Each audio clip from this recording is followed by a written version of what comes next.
Good morning, preppers. Welcome to Goshen Prepping. A shorter video today. I've heard people say that, oh, look, we're not really having any shortages or problems right now, even though I think it's evident we are. It's not simply about what's happening right this minute. It's about trying to forecast what's happening in the future. And as we have diesel prices problems going on right now, diesel shortage problems right now, fertilizer problems as far as the farms go, not be able to bring the harvest in. I've heard from many people who email me and say that they're only getting a fraction of the harvest they'd normally get. So with that, I just want to show you a couple quick articles to kind of basically enunciate what we're trying to put across here. The first from the Wall Street Journal.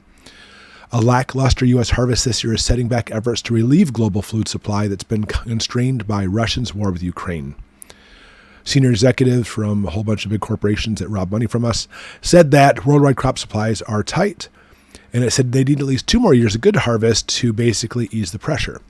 2 more years of a good harvest.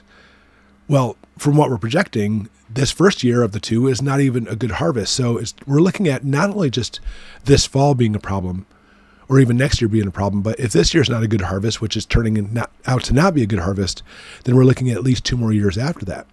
So we're not looking at simply just, oh, look, there's not enough peas or corn on the shelf. We're actually looking at some shortages and continuing drastic inflation over the next few months, over the next couple of years. That's some of the things we really want to look at and be ready for when it comes to preparedness. We continue. When it comes to the global food supply situation, I think things are going to continue to be tight for a long time.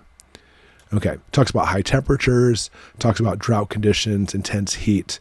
The list goes on and on of things that we've talked about as far as problematic with fertilizers, transport, labor shortages. The list goes on and on. Okay, let's jump into the next article, which again corroborates what we're talking about here. Kraft Heinz CEO, inflation and supply shortages are here to stay for a while. Again, that is the moral of the story and what we're looking at in this video. Let's see, higher inflation and supply issues are coursing through the food industry, and they're looking for new strategies for everything from production to promotion to packaging. They don't see an end anytime soon. We've already increased the prices that we're expecting this year, but I'm predicting that next year inflation will continue, and as a consequence, we'll have other price increases as well. See, it's definitely not slowing down, it's increasing, and Heinz is a massive corporation. You know what I'm saying? This is Kraft and Heinz. This is not some little mom and pop place which doesn't have a good pulse on what's happening here.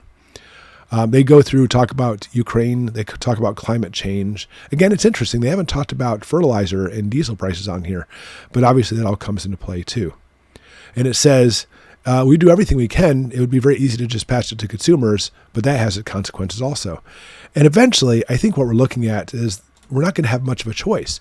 If they haven't already passed it on to the consumer, which they have, obviously the price has gone up, they're going to eat it. They're going to actually have less staff working on their companies, less production. Next thing you know, all of that together equals a depression. And we're already in a recession, but that equals a depression. And again, this comes from a big company, a big corporation that's doing everything they can to try to make things better. And if you continue on with the article, it says that it's a constant fight to try to minimize prices. Most of it's obsessive tracking of potential supply chain issues.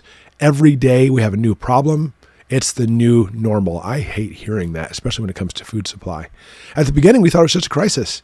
Now we know it's a new normal, and we have to adapt to that. That is such a huge statement. If you predict that it's going to be a problem, you can go faster. If you adapt faster, you can win, and that's what they're trying to do. It says every day there's a shortage of something, every day. It doesn't help with global warming, and crops have not been good. So, for example, there's a lack of tomatoes in the world, lack of potatoes in the world, there's lack of beans in the world. We predicted we'd have a problem with the crop of tomatoes, for example, so we bought them in advance.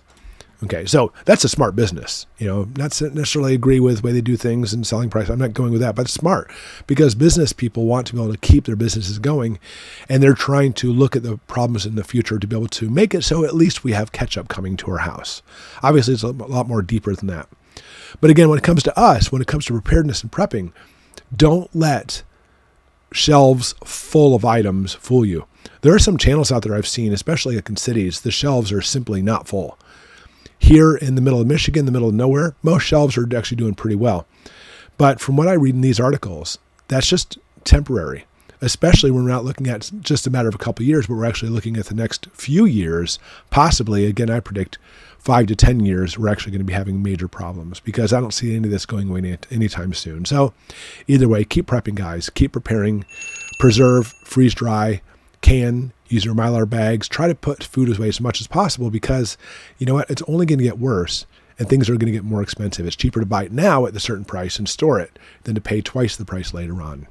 All right, I hope these videos are helping you, and we'll see you tomorrow.